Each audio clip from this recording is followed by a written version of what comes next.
Hi, you. Ah, good morning or afternoon. Let's see, what have I got here? I don't want to do any of that stuff. May Ah, I ask, are the suns, is that your face in those suns? my face in what? In the suns that you make? Um, the suns. Well, actually, um, when I have a reference, I normally go off of a photograph, but then when I get to certain places, I use my own face, and so it does come through in some of them. I definitely see it. You sweetie. Yeah, I've heard that before. I can't really see that, but I do reference my faces. I even now I don't sculpt anymore, but even now when I see a face I want to do, I'll take a picture of it or download it and put it in a file. I have so many that I've done that I still something in me still wants to do that, but my hands are shaky now. And one of the people on the group is a famous sculptor, and he has a neurological disease that prevents him from sculpting now, and so it's quite a shame. He's quite famous and has books out, and he's just really good and a nice man too. Aha, Hmm. aha is here. Aja, aha. Hey, you're looking good. Ah, Guido is supposed to lead the meeting this morning. He's a very interesting young man, has some brilliant insights into the nature of this and seems to have either found the center or gravitated to the center of whatever this is. No one knows what what the end of seeking amounts to, what causes it. Um, there is apparently there is a collapse of the existential angst that drives most people, the quiet desperation that Thoreau talks about or talked about, where everything seems to collapse in on itself. And Raj is here. Can't see her yet. It seems to happen in varying degrees. People have had aha experiences, um, moments of clarity. Ramesh calls them free samples. Uh, Trickle effect awakening? I'm sorry, huh? Trickle effect? Yeah. It's something, to me, it's comparable to sips and Raja. Um, Sips of water in the desert, enough to carry Mm. on to the next oasis. Mm. Uh, there is, I had, I don't know, lots of insights and even wrote a lot of them down. And some of them I still enjoy, and some of them seem hollow to me now. Mm. Uh, but there is, I think, in the human questing mind, a kind of a self-fulfilling prophecy that as we start in this journey, something stimulates us to go on. If we didn't get something rewarding, we would give up. I mean, that's human nature. So something feeds the machinery, something greases the gears, and we go on. Mine lasted 50 years. I can remember as a child on the hills of Wyoming staring at clouds thinking, what in the hell is going on? What is this? everything mystified me. School, I hated. I hated the routine of it. I hated the confinement. Uh, I wasn't very good at it. I can't do math at all. Mm. My mind goes blank when it tries math. I just hated school. I hated college. Um, Everyone told me I had to go, and I just hated it. I wasn't comfortable in my skin. Mm. Never comfortable. There are people who are comfortable in their skin. Mm. My wife is. A couple of my grandchildren are. And that's wonderful. I mean, God, it's no fun being a seeker. This like thing in our brain that drives us to listen to other people and to talk to other people and to read books. My double car garage was lined on 3 sides with books from floor to ceiling, all dog-eared, worn out, some of them. I wore out 2 copies of the Surgadatas, I Am That, Ashtavakra Gita, Course in Miracles I studied for 10 years. Took the yearly exercises twice. Gosh, Vernon Howard I kind of started off with. Mm.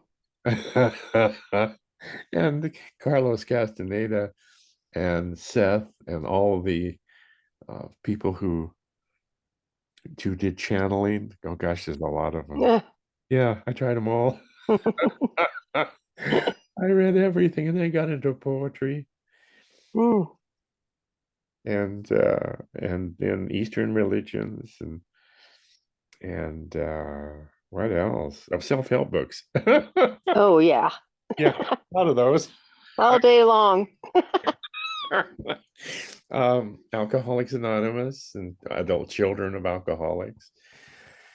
Oh God, I just But read. isn't it neat how spiritually based AA is? I mean, it's all about spiritual awakening, but it's rarely spoken about really in the rooms. No, no, it isn't. Uh, for years, I talked about this, and I always had an inkling of this. For years, I was referred to as Mystic Mike, Stick. which I didn't encourage because Uh, that type of thing is, not really encouraged in AA, thinking yeah. somebody's better or smarter than us. But it was an unending search. Uh, Mm. Can I ask a question about that search? oh, This is of Asha course. speaking. Yes. Um, I enjoy your writing, by the way, really beautiful and clear. Uh, And I tune into, like Jim Parsons or, Jim Newman, Tony Parsons, and they say, this is it. There's nothing to get. It's all this. It's right here. There's just tune in. And I listen to most of the people that are in the audience, and I'm pretty sure most of these people are not getting exactly what they're saying. And if I look at you and I look at my process, you went through a process of reading all these books over the years, which to me, I think I call it a bridge to get you where you are now. And then you were able to make that leap to jump to actually get what they're talking about. So my question is, I'm sure some people can get there without reading all these books, but I feel that most need like a grounding, a sort of some information to understand the terminology and what these masters are talking about so they can actually grok what's happening and make that leap. So maybe you can comment on that. And then I saw somebody say the other day, I wish I had burned all my books. And I'm just going, why would you say that? I mean, those books got you where you're to the point where you can burn them. So any yeah. comments? It seems like on our cause and effect reading that we make connections where there may not be connections. Um, Mm. the people who speak with such authority, and everyone has a different way of saying this, it can be confusing. This is it doesn't make any sense to me and never has. For me, this is it is the consensus conceptual overlay. It's the pseudo reality that we all experience as the real of the way things are. This is it gives a place for the brain to say, oh, this is it. And then it looks around and says, this is it. This is it. It doesn't do anything. it anything that we come up with, or the brain can come up, the objectifying brain can come up with in a pseudo reality, what amounts to a dream, is going to be part of the dream. This is it is saying that this is part of the dream. And I suppose that can be extrapolated, but the understanding that we seek,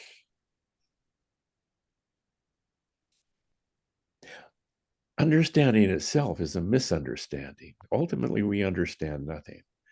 Nothing can be understood. The electricity, when they first started playing around with electricity, it was really confusing to them, did a lot of really weird stuff. So they divided it into amps and watts and volts.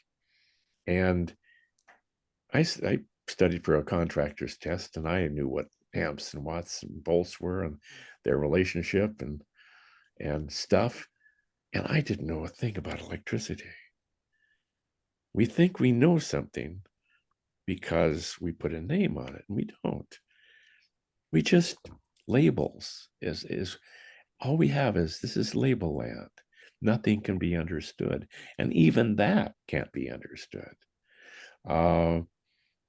Understanding is when it collapses is realization that understanding is a misconception. No one understands what water is. Somehow two explosive gases combine and form this clear liquid. They don't know why water floats when it freezes. They don't know why so much. They don't know anything. But we describe and label, and we're content with that. I don't believe this can be found by looking for it. Whatever happens, almost is a happenstance thing. My 50 years of reading was treading water, really, trying to understand. And the calamity that happened to me that night in Las Vegas was the loss of everything. It was the loss of personal identity, the loss of personal possessions, the loss of love. It was the loss of everything. Love is just a label. You said in one of your recent writings that basically the whole caboodle of this search is when you really get that the personal separate self-identity is just a mirage. It's not real. Mm. And once you get that, then that can be put aside. And then you get into that, what Jean Klein calls the current of silence, because you can't understand this with the brain. So you get into this current of silence without knowing, without using the brain. And then there's can be some sort of alchemy that might or might not happen. But you were basically saying the root cause of realization, if you can even label that, is just putting that self identity that's been created since birth aside, because that's a mirage. It's like conditioned brainwashing. Yeah, that's a path. All paths lead back into the dream. There's no path for us out of the dream. We are the brain's dream of separation. Somehow the brain can, that somehow it dawns on the wiring. It's a rewiring of one's whole, of the brain's perception of the world. When and if that happens, there's no doubt and nowhere for doubt to arise. There's no cause. There's no cause. We live in a cause and effect world. That's the way the world is perceived by us, by objectification. but there's no cause of anything. Everything is the cause and effect of everything. And even that is an extrapolation of cause and effect. There's no separate events.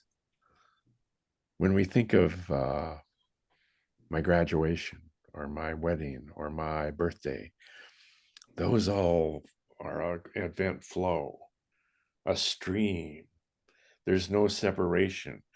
Everything leading up to my wedding and everything after, we can't picture the flow. We can talk about it, but it becomes, and there's no such thing as silence. We try to think of a silent mind. I tried to stop my mind for 10 years, transcendental meditation. I really did try.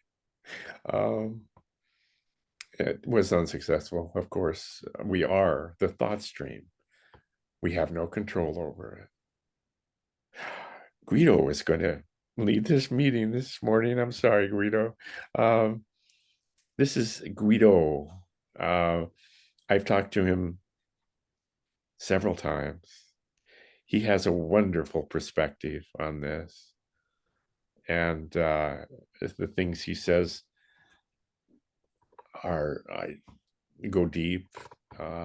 He goes into the deep end of the pool, and I enjoy that. So if it's all right with everyone, he will take over. I think you're muted, Guido.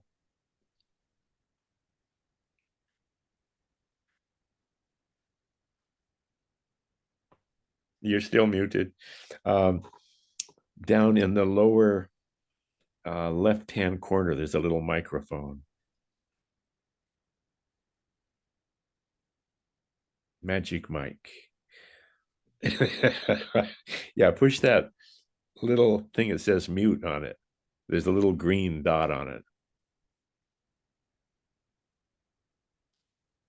it. That's the other one.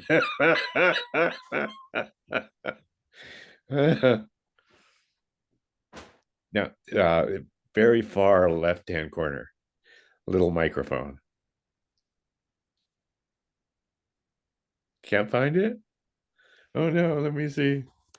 I don't think I can unmute you. Let's see, chat.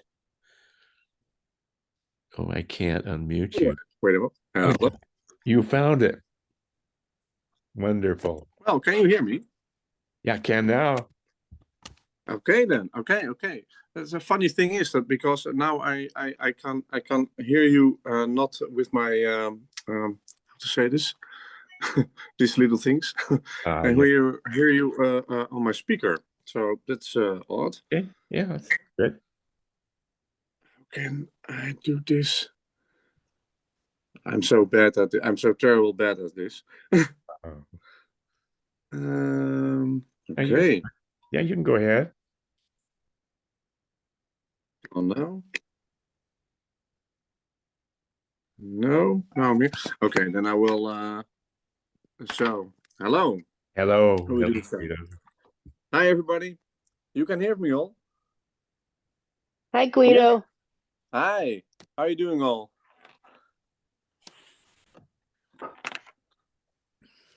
Okay. Michael, I was a little late because I saw that the Facebook app was removed from my phone, so I had to download that first. And now I rolled into this talk, and well, you give me the word, but what to say?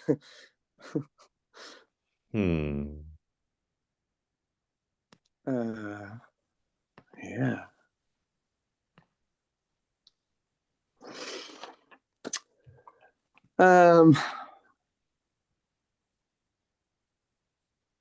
I don't know what to say, actually. I'm a little bit oh, what was that? Another message. A little bit overwhelmed, I feel. Yeah. And you're also quiet. Michael, I give the word back to you, and I will talk a little bit later. Is that okay with you? Of course. Of course Okay. it is. We started talking about the journey and where the journey might lead us, where we anticipate landing in this inquiry. And there's a tendency to think that through our own efforts, we can attain what we imagine to be a more quiet, more perfect state of mind, a less stressful, existential angst free from the stress and troubles of life. We think that enlightenment, that was peace of mind, the peace that passes. Yes. Yes, I understand. Yes. That's all an idea. It's an all an idea. Now I can only talk about myself. In my life, I didn't want to experience the things I experienced, and I can imagine that people, and that I also did,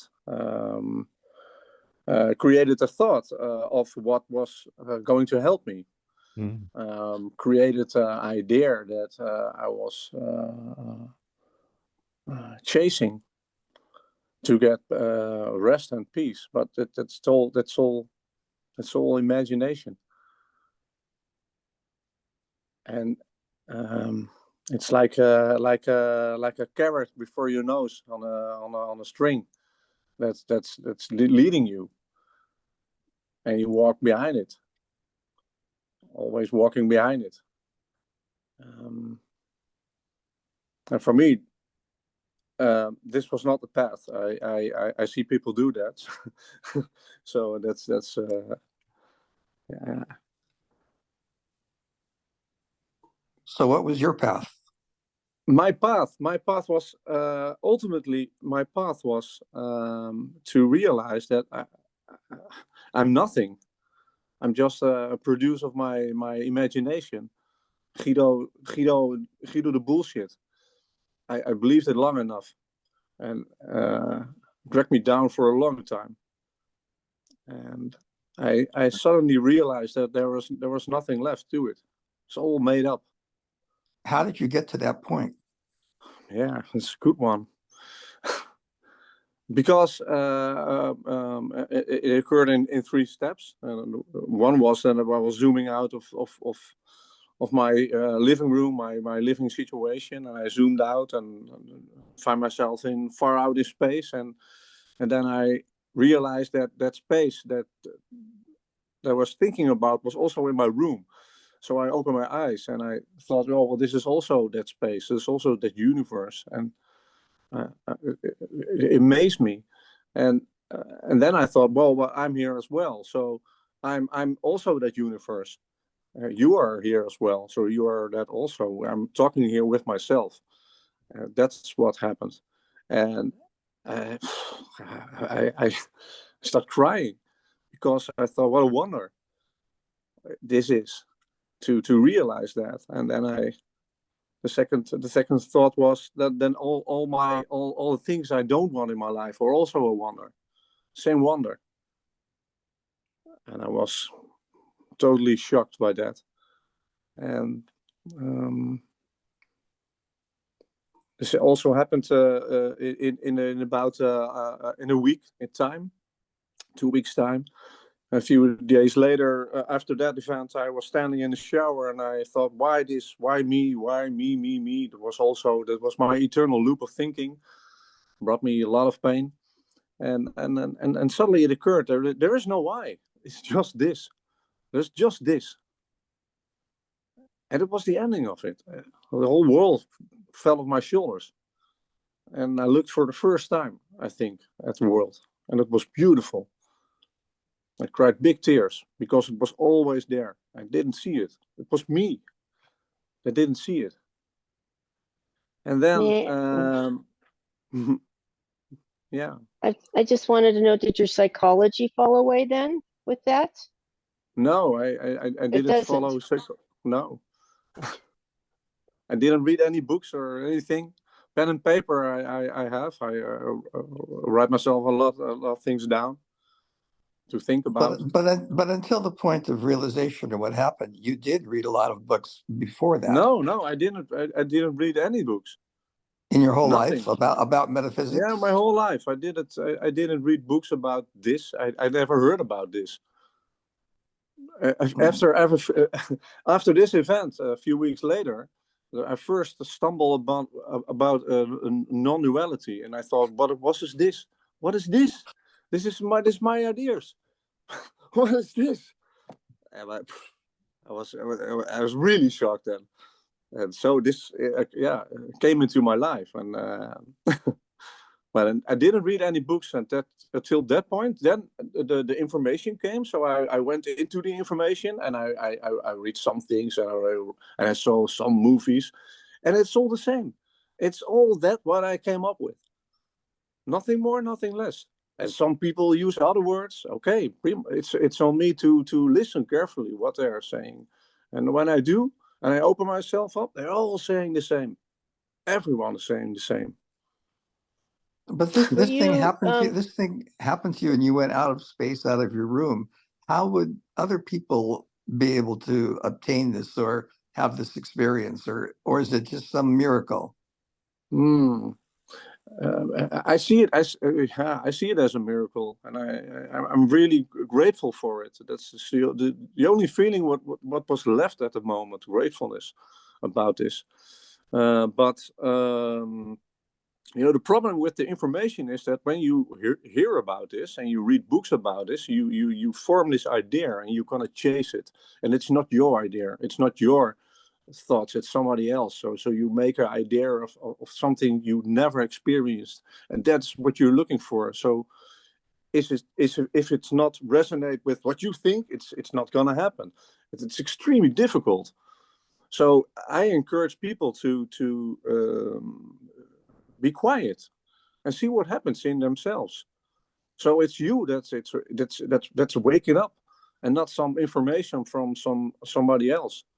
How beautiful that also is, and helpful sometimes also, but you can recognize it. Recognition is yeah, perfect. But when you're reading it to lead, okay, yeah. Gigi has her hand up. She'd like to say something or ask a question. Yeah. Okay, I'm sorry. Yeah. I just was wondering, would you say that you were a contemplative, self-reflective individual before this? You were thinking about this. Now, well, I was trapped in a loop of thinking why my life happened to me the way it did, and that was a prison for me. It really was. Yeah. Thank you. You're welcome. Was there a personal catharsis, a time of great emotional turmoil that preceded this? Yeah, because I had a really hard time with it. It was eating me up.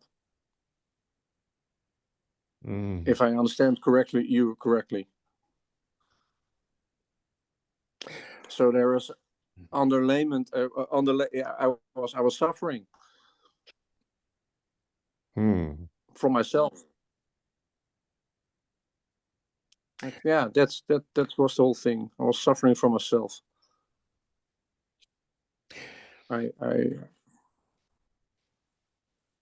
Did you experience a loss of someone close to you, or a divorce, something? Oh man, I experienced a lot. I can write a book about things, I think. Now, I had a really bad childhood with abuse. I was 16 years in the military. I went on 3 missions, saw war in the face. Yeah.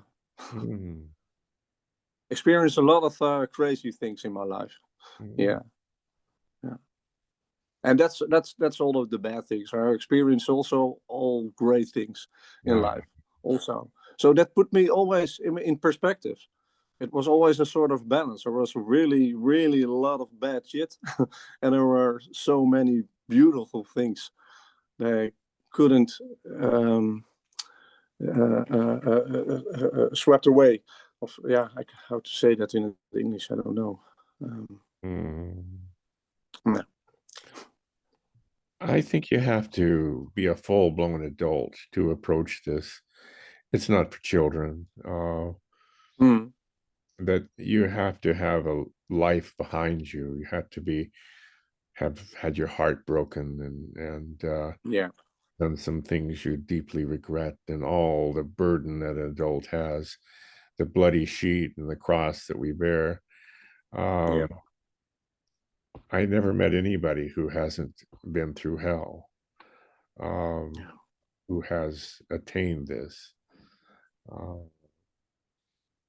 And that's just my personal tiny perspective. I don't know. But it seems that dysfunctional childhoods can add to this. The idea something's missing, something isn't right, something is terribly wrong. But again, that may or may not be true. I have heard of people like you who just fell into this. It can be crazy making. There's no one to talk to. None of your friends understand what you're trying to say. I lost all my friends. Yeah. They all think I'm crazy. Yeah. Some people think they're going insane. I think they're going sane. That it's like shaking off the suffering that Buddha spoke of. The hurt and pain and all of that still occurs, but it's not taken personally anymore. It's just life. It has its ups and downs. I will, if I live long enough, will experience the loss of someone dear to me, and I already have. One of my grandchildren could die. That realization that we're talking about makes everything so precious. It is. And pain is painful, and love is loving. Loving. And that's the whole point of it. To experience that. To experience, not to be it, but experience it. Yeah. That's it for me. That's my life now. Falling in love.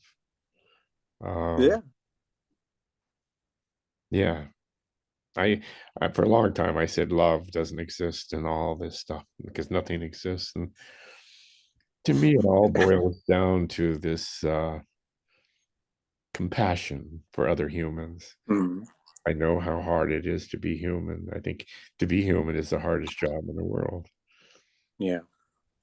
Without love, we would have died out long ago as a species. Those people who loved had a better chance of surviving.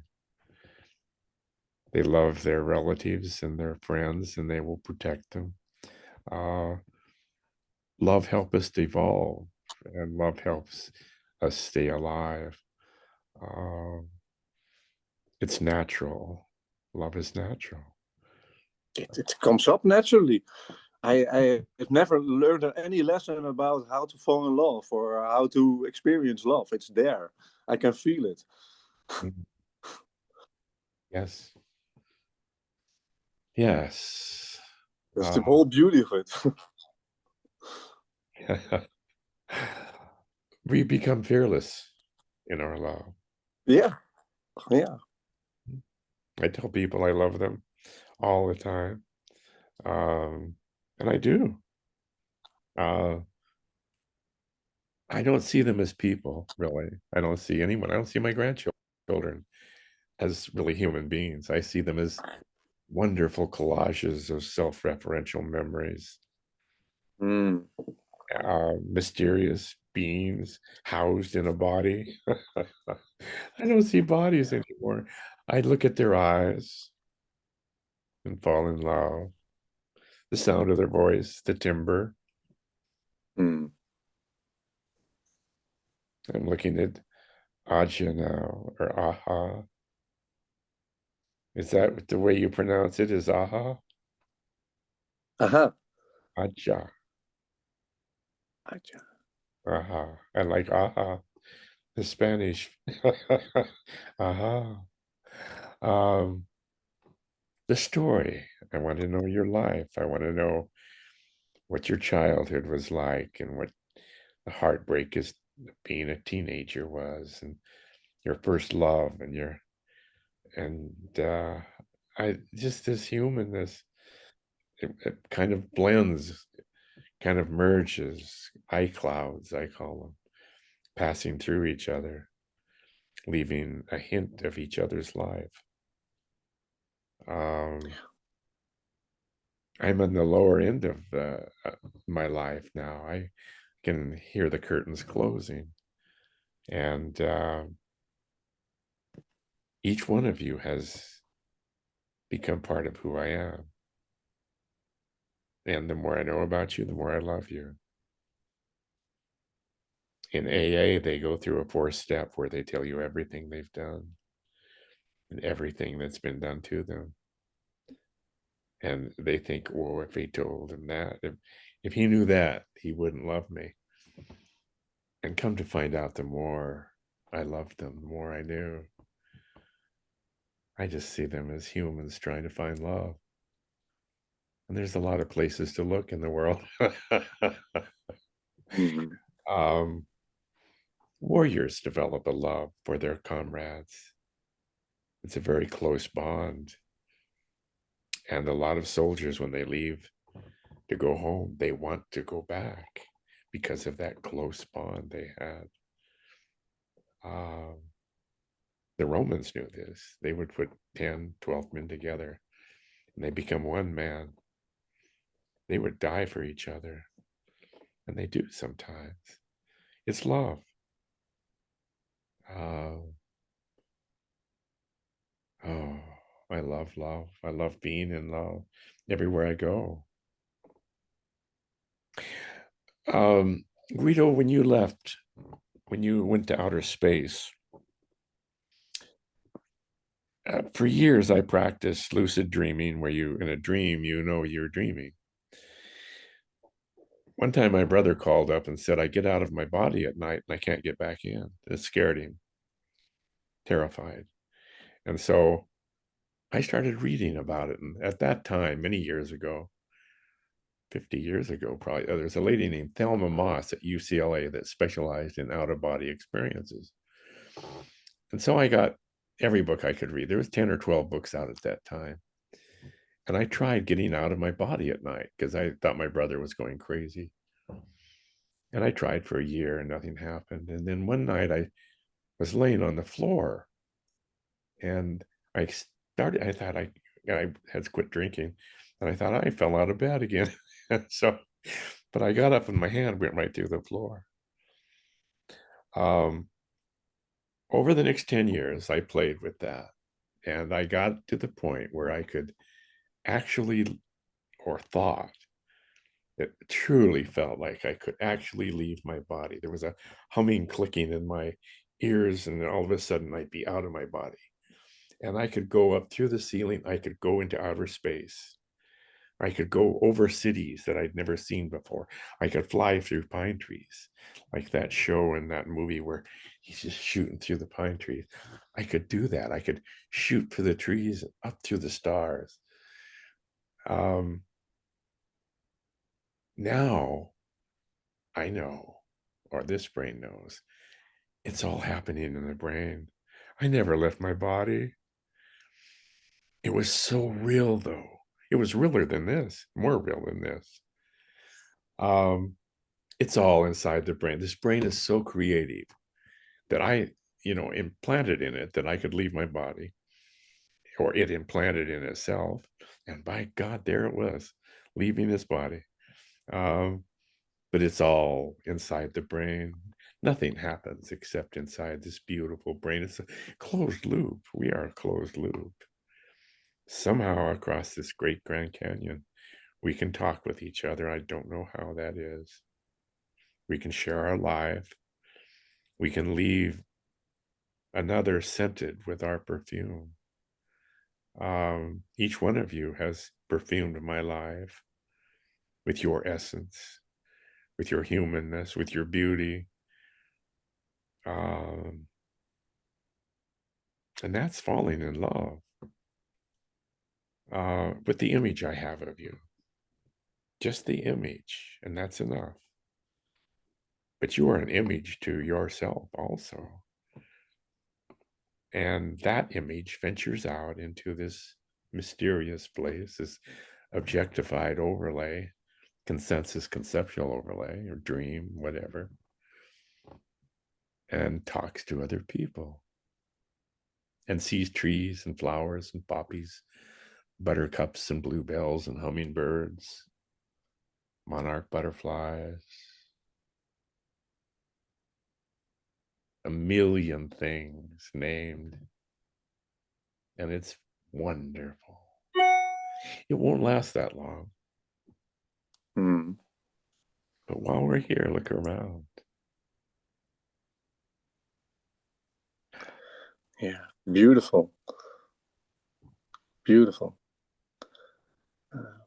Go ahead, Guido. I'm sorry, I Oh, can't handle your meeting. no, really, no, you didn't. It's beautiful to listen to you, and you describe it very, very, very beautiful. And the lucid dream part, it helped me a few years at that time in 2018. That's what happened to me. And I had 2 times a lucid dream in my life, so it's the event. It helped me because this is also a 3D illusion. When I look around here, it's occurring that I'm sitting in my living room and I see you on my screen, and I see everything around me. But when I close my eyes, it's gone. It's not there anymore, so I don't see anything. And when I open it, hey, it's there. It's there. So it's a 3D optical illusion. And the illusion part is the part that that was helpful for me to experience also the lucid dreams. And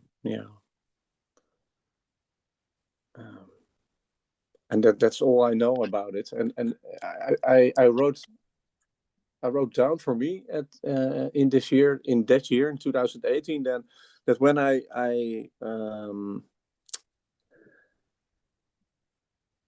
have a difficult time or a hard time in life or whatever, then it's to go back to that thought that it's all an illusion.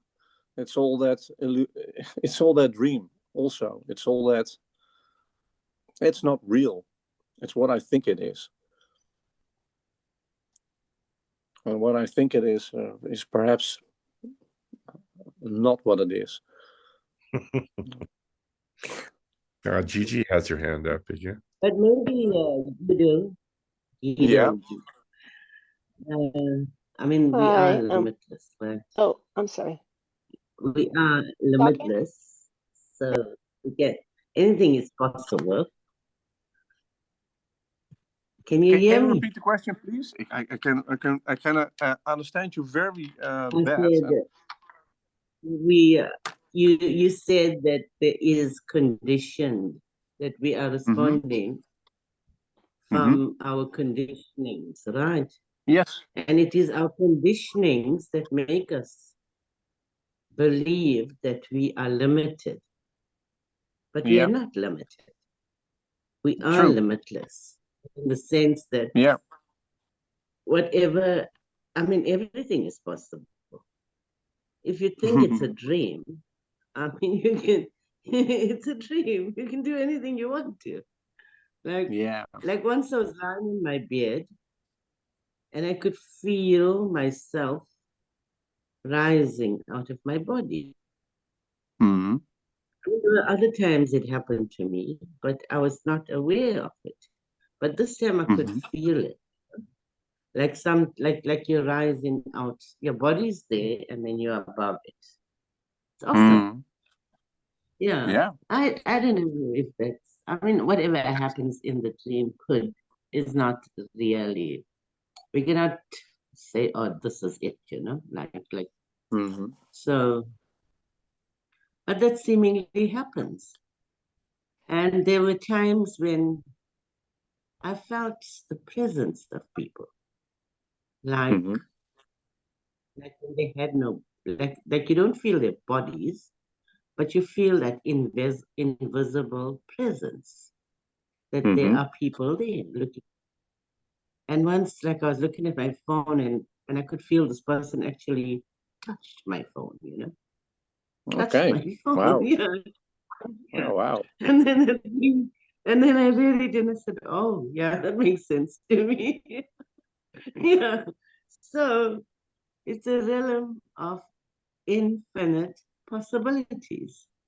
Yeah, there And are infinite it's yeah, and there are infinite possibilities, infinite for every one of us, and only one is lived. yes. And I mean, if you feel your body, you put your hand outside of you, right? You're feeling it here. You can feel yourself, can't you? It's like a cool breeze coming out of your body, no matter how far you put it. It seems to be happening. Something is outside of you. It's not confined to this brain. It's happening here. Put my hand up here, I can feel it.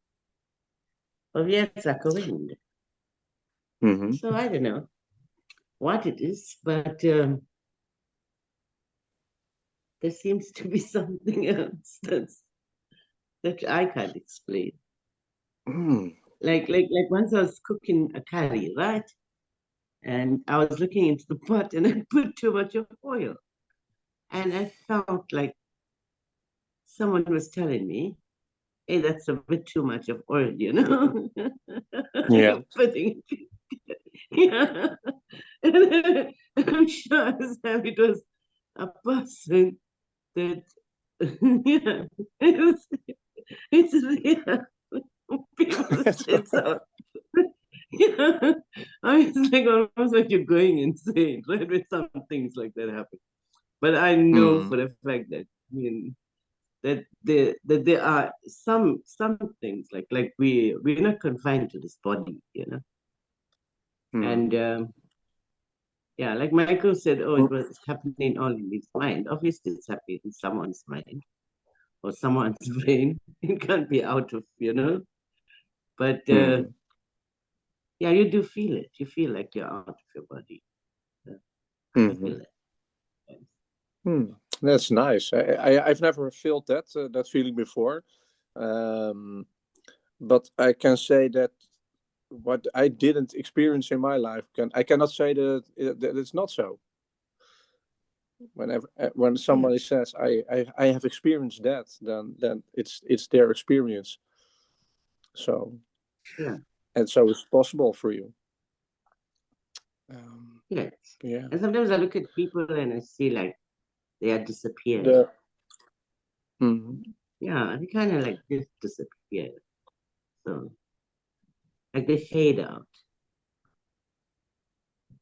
Yeah. I don't understand some of the things, but you can see like you know, people are like fading away. Okay. Oh, Yeah. Gigi has her hand up. Yeah. I have a couple of questions. The first one is, well, Michael, you said you were never out of your body.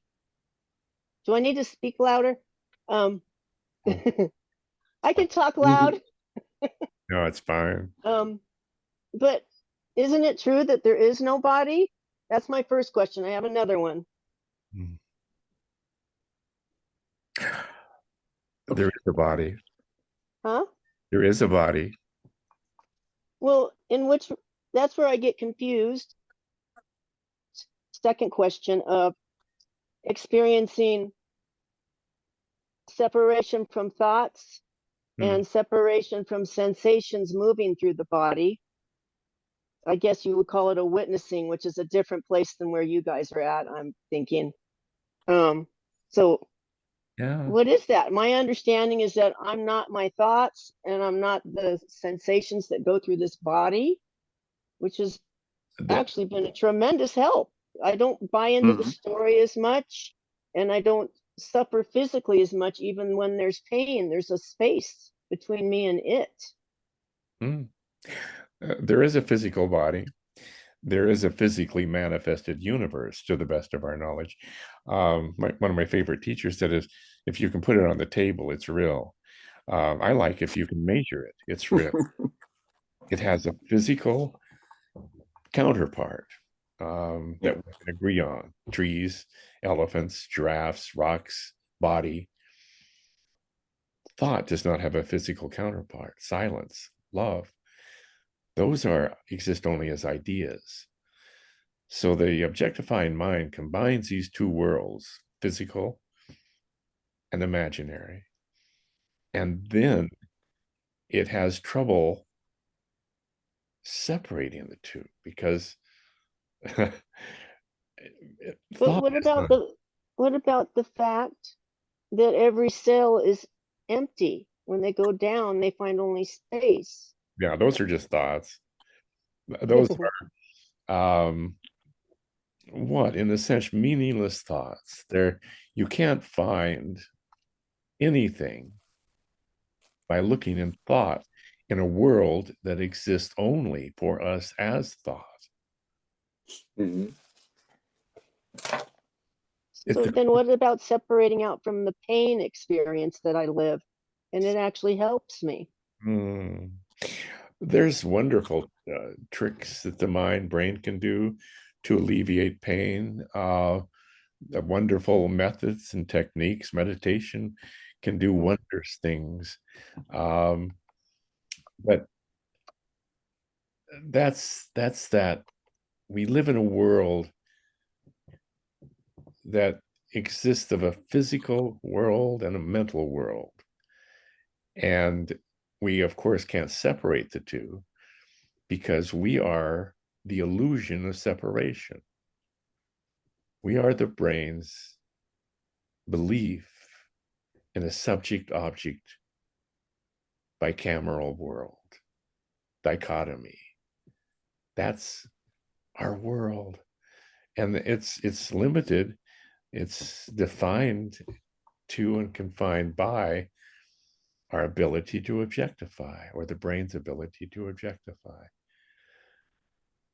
When I would ask the students in a philosophy class if they could think of anything that didn't have a name, I would give them $1,000. And of course they couldn't.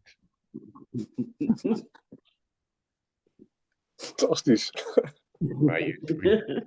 Aja has aha. I'm going to say aha. And Well, even though things might have a name, what might be a tree to me in another culture would be something totally different. So there's a point here where there's total awareness. And out of this awareness, this ocean of awareness, there's waves that arise as a person, as a feeling, as a thing, but they're not subject, object identified anymore. They're just waves, they're noticed, there's awareness. There's pain, yes, but then when I put a story on the pain, suffering, that's let go. There is pain. Fine. There is suffering. That is the story that we put on the pain. So I don't objectify anymore. There just is this expansion of oneness, total oneness without the label oneness. Even the awareness disappears. And in this ocean, there's a sense of love and bliss. And you can't really analyze it. I'm not analyzing the brain. I don't work from the brain anymore. I work from the Buddha said the brain is in the heart. And when they first said that, I go, what are they talking about? And so there's a living in the heart. And this heart expands to infinite spontaneous aliveness. Mm. My, beautiful.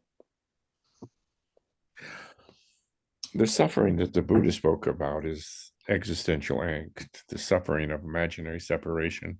It's not physical suffering. We all physically suffer. The body can experience incredible pain.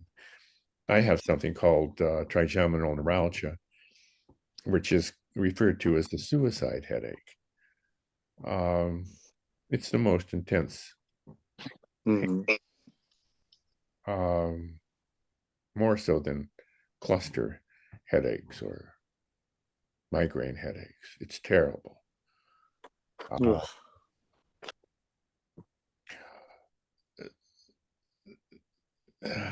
I was a carpenter for years, and you hurt yourself badly at carpentry, and so I'm very familiar with pain, and that makes me love people. I know everybody has pain. I watch people limp when they get out of a car, and I look at them and smile and say Merry Christmas sometimes to them, and I just fall in love. I fall in love with humanity, the bravery of human beings enduring pain. I did hospice work for a long time, and I know pain, and I know others have it. For me, that's creates so much love.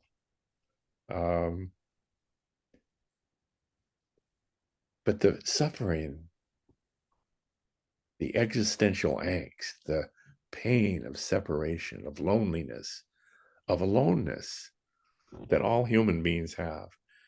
You can ask 100 people, do you feel lonely? Do you feel something's missing? Or do you feel alone?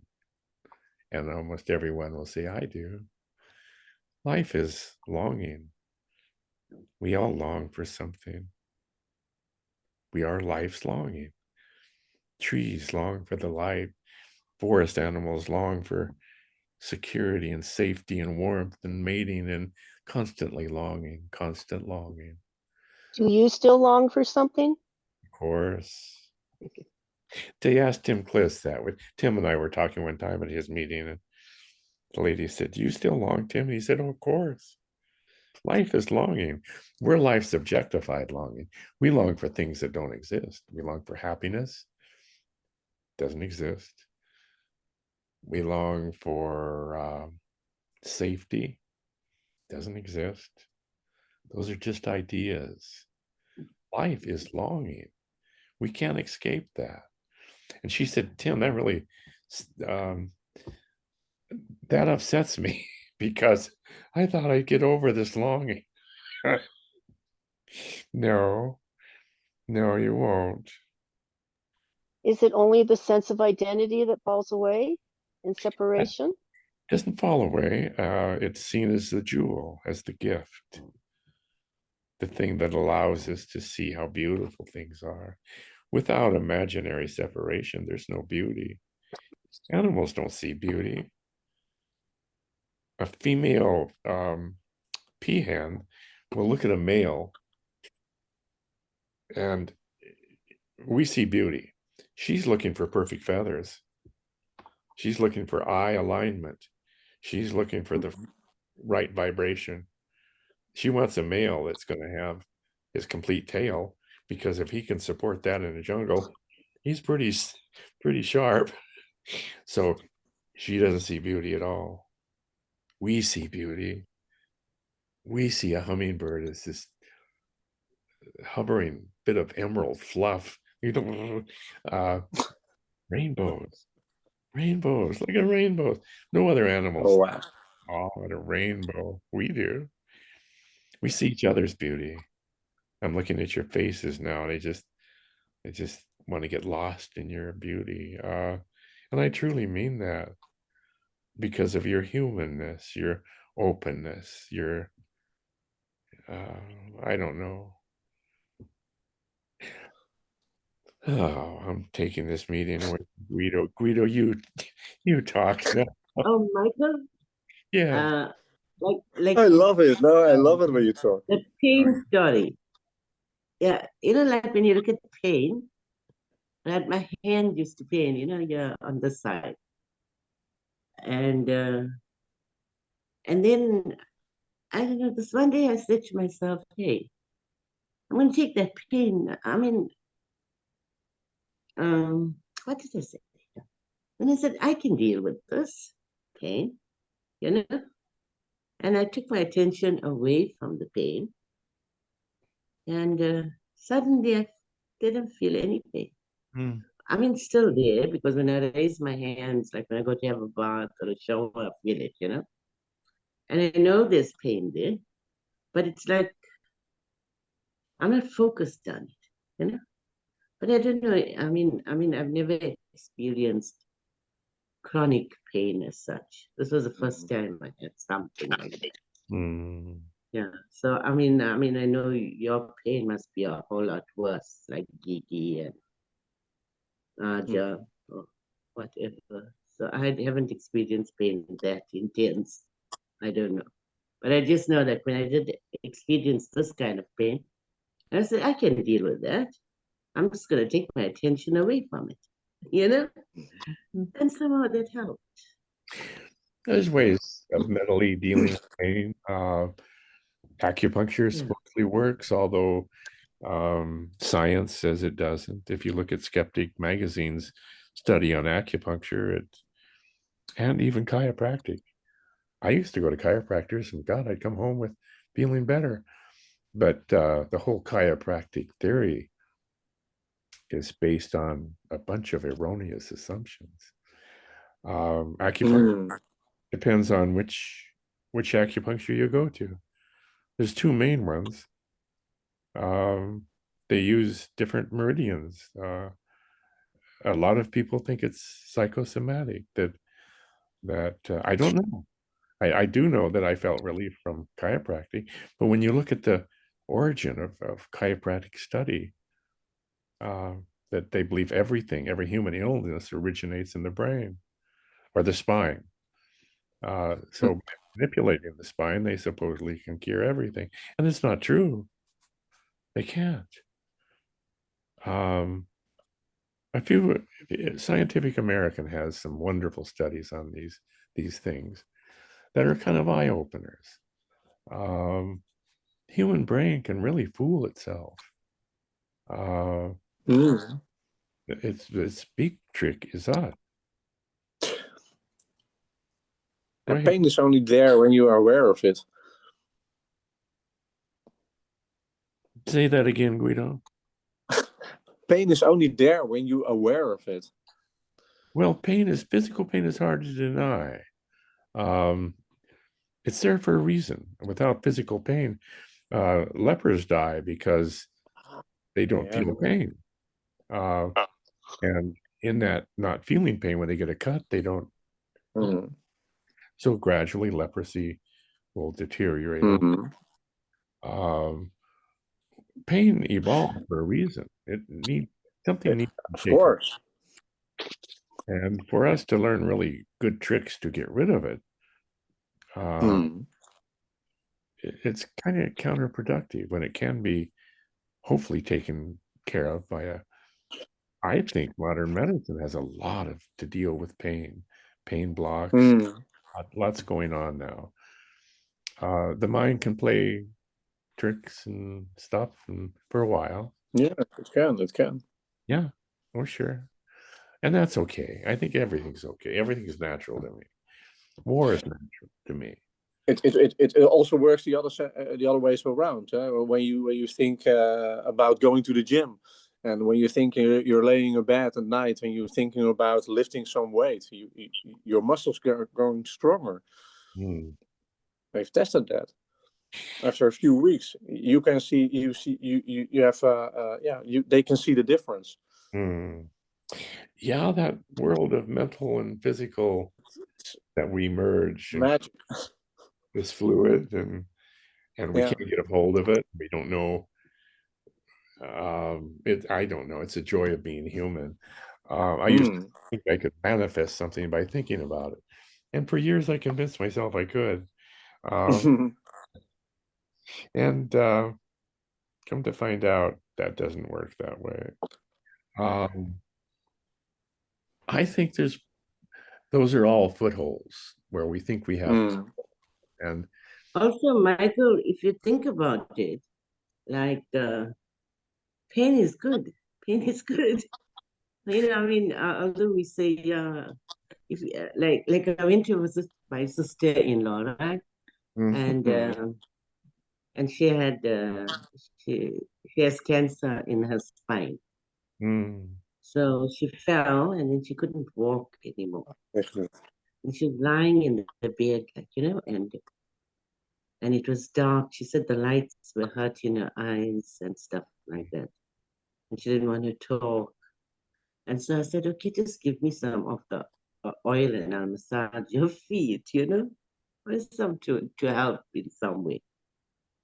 And she couldn't feel her feet. And then I massaged it. And as I was massaging it, she could feel the pain.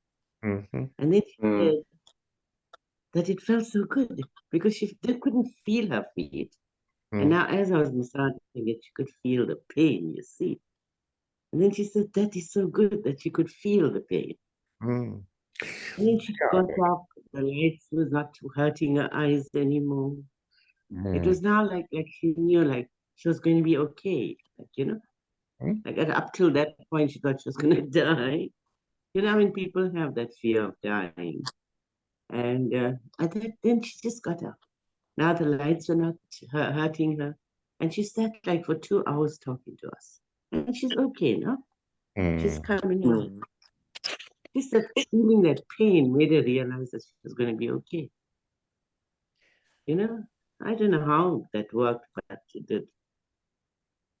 Without pain, we'd surely not survive. A baby with an earache who's screaming at the top of their lungs. Pain is letting you know that baby is needs help. Uh, all of those things, a small cut will let us know that something needs to be corrected there. A slip, all of those things, the body has evolved to survive, and we are on the top of the shoulders of hundreds of billions of survivors. Our genes survived through the Ice Age and through the Middle Ages and through the deserts of Africa. We are the top of the gene pool. All of our relatives were scrambled to the top. So the body is a biological unit. There's pain, we fix it if we can. But what does this have to do with about what we're talking about? The relationship between thought and body, living in two worlds at the same time, one composed of thought and one physical, and how the duality of that. It's talking about this peculiar change in perspective that occurs in the brain in some people, in which it lives beautifully immersed between these two worlds, one real, the other imaginary, one physical, one made up, one exist only as labels. How does a brain live in that without this existential angst that not everyone feels? We do. Seekers feel it. How do we make peace with that? And I mean, who cares about that? I mean, the brain's going to think, it's going to do its thoughts.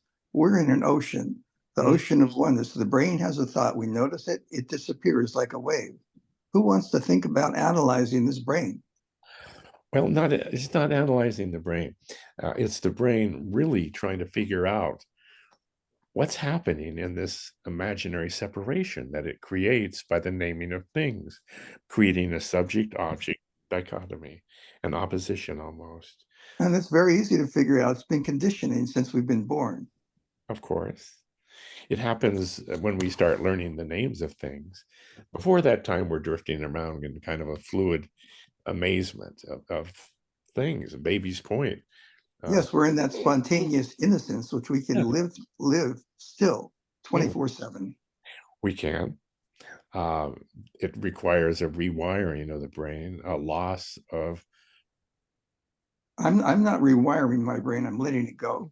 oh no, you can't, you emerge within the, the conceptual thought that occurs with, there I'm is, letting go of all concepts too. there is no you to do that. That is correct. Thank you. You sweetheart. Aja is Sanskrit for the unborn. We are the unborn. Mm. Yeah, those are hints. There's wisdom teachings that come down through the ages. A lot is lost in translation. But we are the, I see it as the newborn, or reborn, or again, those are hints of different wisdom traditions. But this feels like you've been reborn. This feels like a dog unleashed at the beach for the first time. This feels that like the peace that passes understanding. This is floating through life in a profound unknowingness. Sublime peace in the center of the conceptual storm. I'm sorry, I let the conceptual storm go. Well, you are the conceptual storm and the peace within. I am not any of those things. No, They arise and fall away. yeah, doesn't exist. You're right. Everything I say is emerges from with this illusion of separation. Yes, And but language is important, the way we phrase it too. of course, that's our personhood. That's, without that, we simply don't exist. We are that. I'm not a person either. I know. No, but you're a person-like entity, a I'm phenomenon. not a person-like entity either, no. Okay, how about a hologram? Mhm. Living in the reflected light between imaginary people. Not bad. Whatever you are, Ha, I think you're charming. I would like to know you better. I would like to, What? when Tim Clinton goes down with his friends to the pub and has a couple of pints, but I can't drink anymore because I'm an alcoholic. But it sounds fun. I would be the one who got drunk and threw up. I can't drink anymore. Hi, William. But Michael, when people talk about mind over matter, they say mind and matter, right? I don't know. I know there's no mind as such, right? But when they talk about mind over matter, what does it mean? There's no such thing as mind. It's just an idea. There is matter. Yeah. And there's rocks and trees and rugs and people and No, air. but do you think that people can have this kind of a thing where they can control their their apparent bodies and their apparent bodies? Yeah, well, there's a lot of people who think they can do strange things. I don't know if you've heard of the Amazing Randy, but for 20 or some years, he would offer $1 million to anybody that could prove anything psychic. Bending spoons, he didn't care. Ghosts, he didn't care. $1 million he offered for a long time. Like the Tibetan monks, right? I was telling Bill about it. I watched this thing about this Tibetan monks that have all these powers or whatever, right? And now the communists invaded Tibet, so they had to leave, right? And now the world is like coming to know about the powers that they have, Michael. Like this one person, he can sit there, right? And heat up the water around his body. You know what I mean? He can actually, yeah, so it heats up his body, and which in turn melts the ice.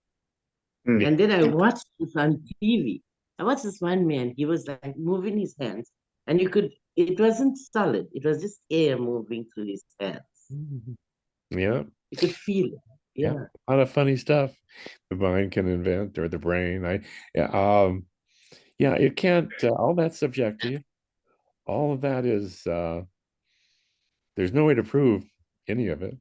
It feels very real. My out-of-body experiences felt very real, but they weren't. My lucid dreaming felt very real, but they weren't. Gigi, you had your hand up. Something goes on where it keeps putting my hand down automatically, so I don't mean to be a pest, keep raising my No, I know. Actually, hand. it would be nice if everybody raised their hand. Oh, thank you. Well, I have two questions now. You speak in terms of thoughts and body, but that sounds dualistic to me. Isn't that duality right there? Duality is just an idea that we try to make peace with our existential angst. We're trying to figure out what's going on. And Well, why do they call it non-duality? it's just a name. It doesn't make It's any another sense at name. all. No, it's nothing And at all. okay, the next question is, it's just something that amuses me. It's a neutral space. Would you say yes to that? It's a what, hon? A neutral space? A neutral face? Neutral space. Neutral space. That's just an idea. Guido, what do you think? Oh, okay. What I think is about duality. This is in fact it is a duality, and it's beautiful. Without it, there is no experience whatsoever. And we are even talking here to each other. There is absolutely nothing. So this all this is duality in optima forma. So is this like Without embracing the humanity, embracing our humanity within this? Is that what you're saying? I say that duality is a wonder to experience itself.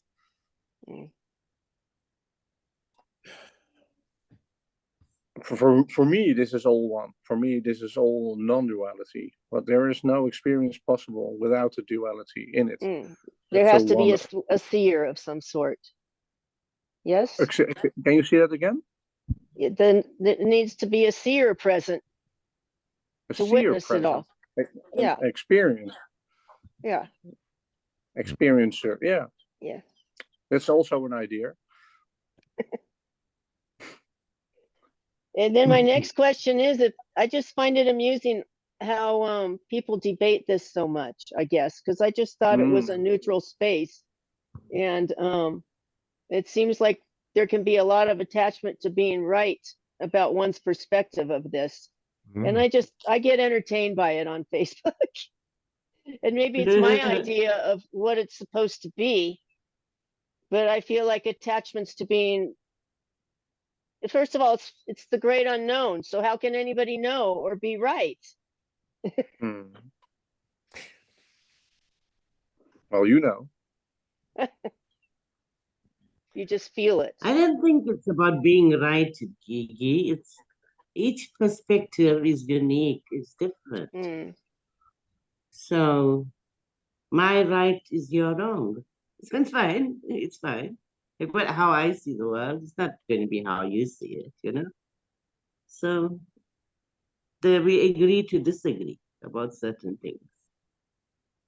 You know, I wouldn't say I'm right or you are wrong, you know, or you are right. But there seems to be like points of commonality where there is this consensus, you know, about certain things. And then we know, like, basically, okay, right. Like what Michael says is right, like, you know. It's also where can I hear myself in it? Can you recognize that? Or where can I hear myself in it? When someone else talking, where can I hear myself in it? And that's where that's what I'm looking for when someone's talking. I like that. Yeah. Because everyone is using his own words and his own experience and in its own life. So where can I hear myself? And when I hear myself, then there's the connection. Yes. But at the same time, there is this openness. I'm not dogmatic. I'm not saying I have to hear myself in you, you know? Because, I mean, there might just be that I can't. And Yeah, so there is this consensus. And then there is also a responding where you kind of, it resonates. You know, when someone is saying something, it resonates. Yeah, it resonates. It's like, oh yeah, that's true. Yeah, I mean, like you kind of, you may have not experienced it or anything, but what they And are you feel. saying, In my yeah, case, the heart just opens. You know, Yeah. the heart, I just yeah, feel the heart opening when it feels like truth. yeah, yeah, I have that in my throat when I yeah, something itches and then I feel that's the feeling for me. Mm. yeah. Yeah. Like for me, it's in my brain now. I feel something. And then Michael says his fingers, you know. I also feel it in my fingers. So, Mm. so yeah, there is like pointers, but we don't know if it's true or not because, but that's a consensus. It's goosebumps, the sudden rush, whatever. I don't know. Sorry if There's great Michael. there's great peace in knowing that nobody knows, or can, or ever has known. Everyone who speaks, I listen to them for a while, and they seem to know what they're talking about, and they say it with such authority, and but nothing can be known. Always has opinions about imaginary things. If it has a name, it's imaginary. There's really no such thing as a wave or a mountain or a river. So the body, I'm going back to, then the body has a name. Of course, we're talking on a different level now. You're talking about thought? No, I see what you mean. There's a physically manifested universe, and there is our conceptual overlay of that. We mistake the conceptual overlay for the reality, and it's not. It's just a labeled land. We can't imagine anything without a name. We can't. If you try to, that idea of offering $1,000 to anyone who can think of anything without a name, they can't come up with anything. That should tell us everything. But there are bodies, there are mountains, there are waves. But then again, there's no mountains and no waves, no separate things in the universe. The universe is a flowing plasma goo that we can't even become close into imagining. Trees come out of the ground and die and emerge, and they talk to each other from roots under the ground, and it's just an amazing world going on all around us. We see a fragment of it by naming things. One time I wrote there's over 33 billion unnamed things in the universe, and somebody said, well, how do you know that? But there aren't. But that is a hint at how we have to name something in order to put it into our world, and the name is not the thing. There's no brain. You're right. It's a brain-body complex. It's this, I believe, this brain believes it's the origin of consciousness, what we think of as consciousness, but consciousness is not a thing. It can't be measured. So that's somehow that all falls away. Everything, all of one's opinions wash away. The opinions of others mean nothing.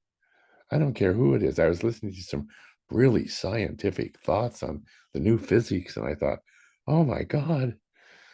And one of the guys was he was trying to find a correlation between some obscure scientific observation and another. And of course, he never will. He'll never even get close because he's looking for something that will unite two ideas. and you can't. So he's in it for the lifetime, for the long go.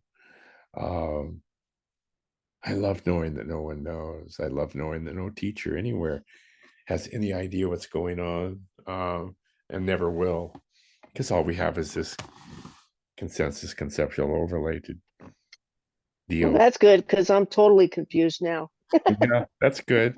And I'm fine with that. I don't need to know anything. Yeah, confusion is good. Um, and it can create a more angst, but you can relax into confusion. Again, that sounds like a path, and I never try to give a suggestion, but it's possible to relax into unknowingness. But that won't get you to where you imagine enlightenment to be, because there's no such thing as enlightenment either. There's just a profoundly different way to experience the conceptual overlay. For us, there's no escape. We are that. We are the dream of separation that we imagine we can get out of or understand. Mm. Phyllis, Phyllis, can you hear me? Yes, hello, hello. Hi, Hello, hi. Michael. Hello, everyone. It's Yeah, nice I'm to joining you late here, and Ah, I'm not on video because I'm having my supper and listening to you. you love. It's nice to hear your Yeah, voice. yeah. I'm glad I got to see you, to be here, the Ah, beingness, it's nice. sharing the beingness. It's just the sharing of it. If there's an it, maybe there's no it, but say language is the only tool we have, and it's a poor tool, but it's all we got, kiddos. Huh? That's all we got Yeah. to Oh communicate. yeah. And it's language by its nature, because I'm a linguist. I was a French and English teacher for years and years. I was always fascinated by neuroscience. That just language itself is saying this. If I say it, this means this. It means it's not that. Saying anything means it's not another thing. So the very tool we have is so limited, but we can feel the beingness, or the it's easy to call it the isness, or it's not easy, but it's there. It's there. There's something in the ocean that's always flowing. It doesn't need to call it anything. It just flows. When we see it, we call it waves flowing, but they flow without our needing to know about it. And is that beautiful unneeding, the undoing of that need to know. Because it's all the roads will lead to Rome, which leads nowhere. Rome will lead to the cross and to suffering, and maybe a resurrection, and maybe nothing at all. So we can't, the beauty is that no one can know. No one, because there is nobody else. Who would know? The brain? Okay. Who would know? Sorry, that was a long hello. Hello. Nou.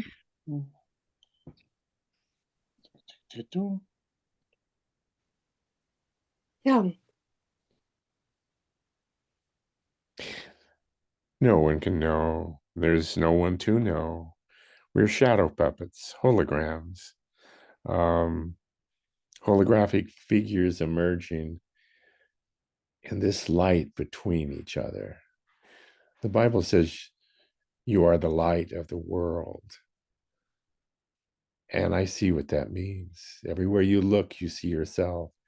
It's your names for things that reflect back at you.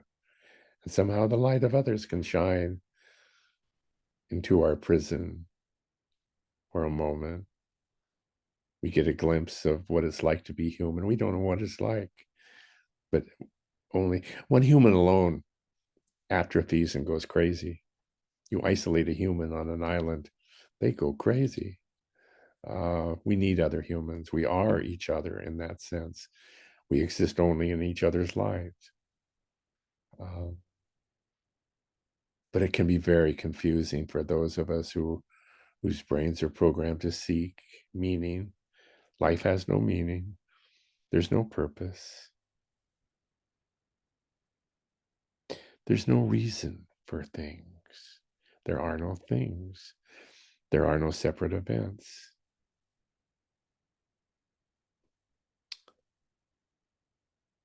But here we are, sharing tidbits of our life. The only thing I know about you is what you're willing to share. The only thing you know about me is what I'm willing to share. A tiny bit of my world. I've talked a lot about my life, and so some of you more about me, but that's your image of me. It's not me at all. The closeness we feel for each other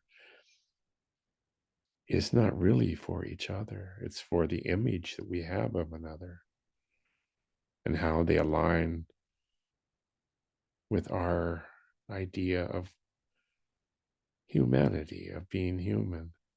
Something can broaden that, where we see the pain of others, the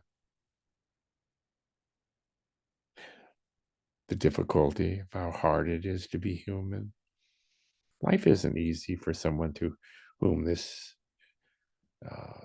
brain, whatever change, it's not easy for them. It's hard to be human. They lose a child and they weep. Ramesh mourned his dead sister. He loved her. But we miss the image we have of them. There was never a them. Oh, but still, knowing that, it still hurts. I lost a daughter. I know that I never knew her. I never accept the image I had of her growing up and skiing behind the pickup and wrestling and playing games and all of those memories. They're just memories of her. She didn't really exist except as an image. There was no person there. There was a body. I think that realization, and it's hollow, it can drive people. Some non-dual people to whom this has happened have committed suicide because there's nothing left. There's nothing to hang on to. Everything is gone. You lose everything, and then you realize you are everything. Holograph? I'm sorry, hon? Holograph? Hologram? Hollow. Hologram. Hologram. Yeah.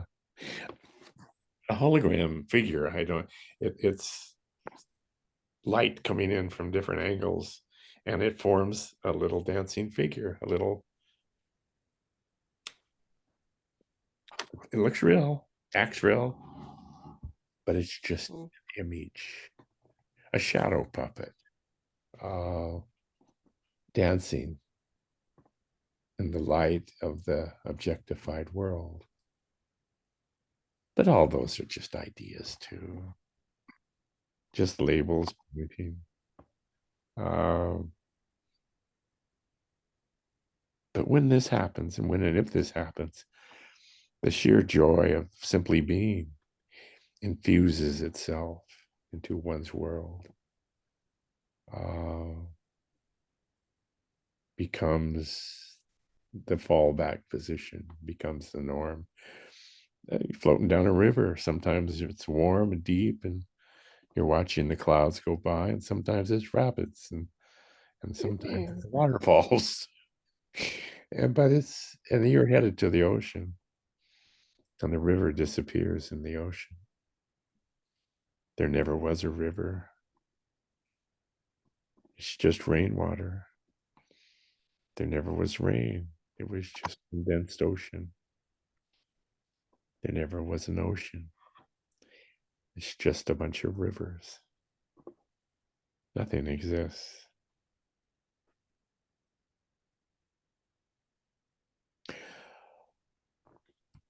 On that happy note,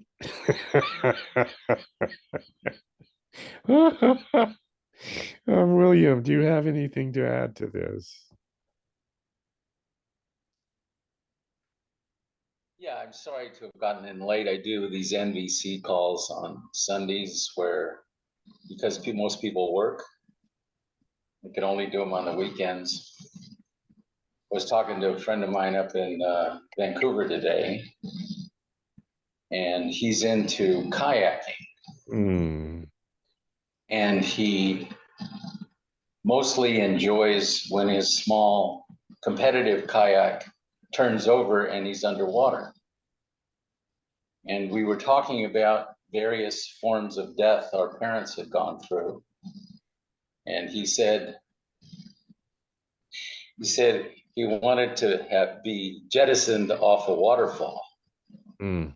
And I said, just as the Buddhists sit on the zafu and die before they die, you do underwater kayaking to get ready for your death, in preparation for your form of death. Cute.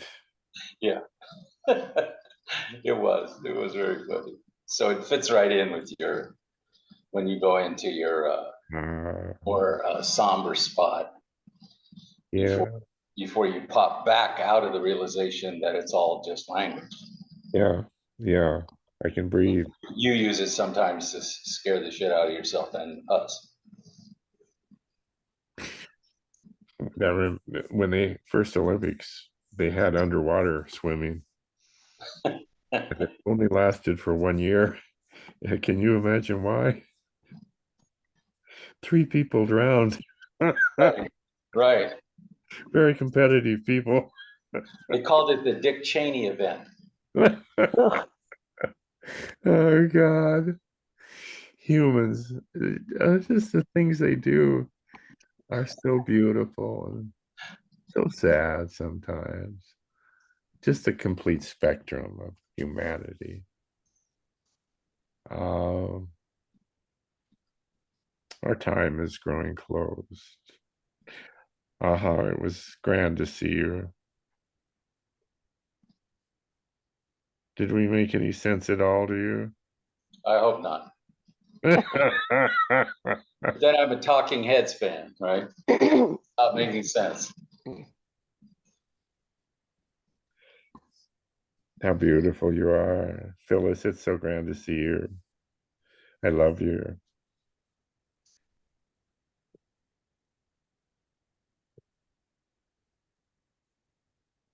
I love you. Yeah, Love that's you muchly, muchly. so long. From one prison, between the prison bars, huh? The light shines It's through. all prison kid. Yeah, it's all prison, all the way, like turtles, huh? Prison all the way down and turtles all the way up. But it's, yeah, as if the prison bars, they kind of melt a bit, don't they?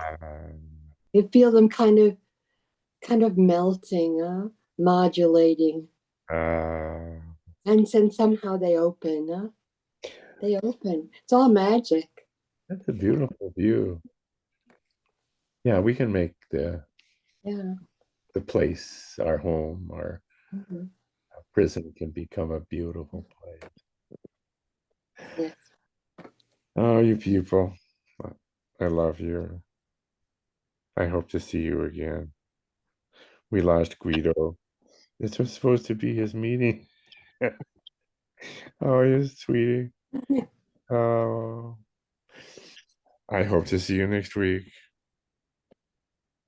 Yes. Yes. If you have any questions, I don't have the answer. Yeah.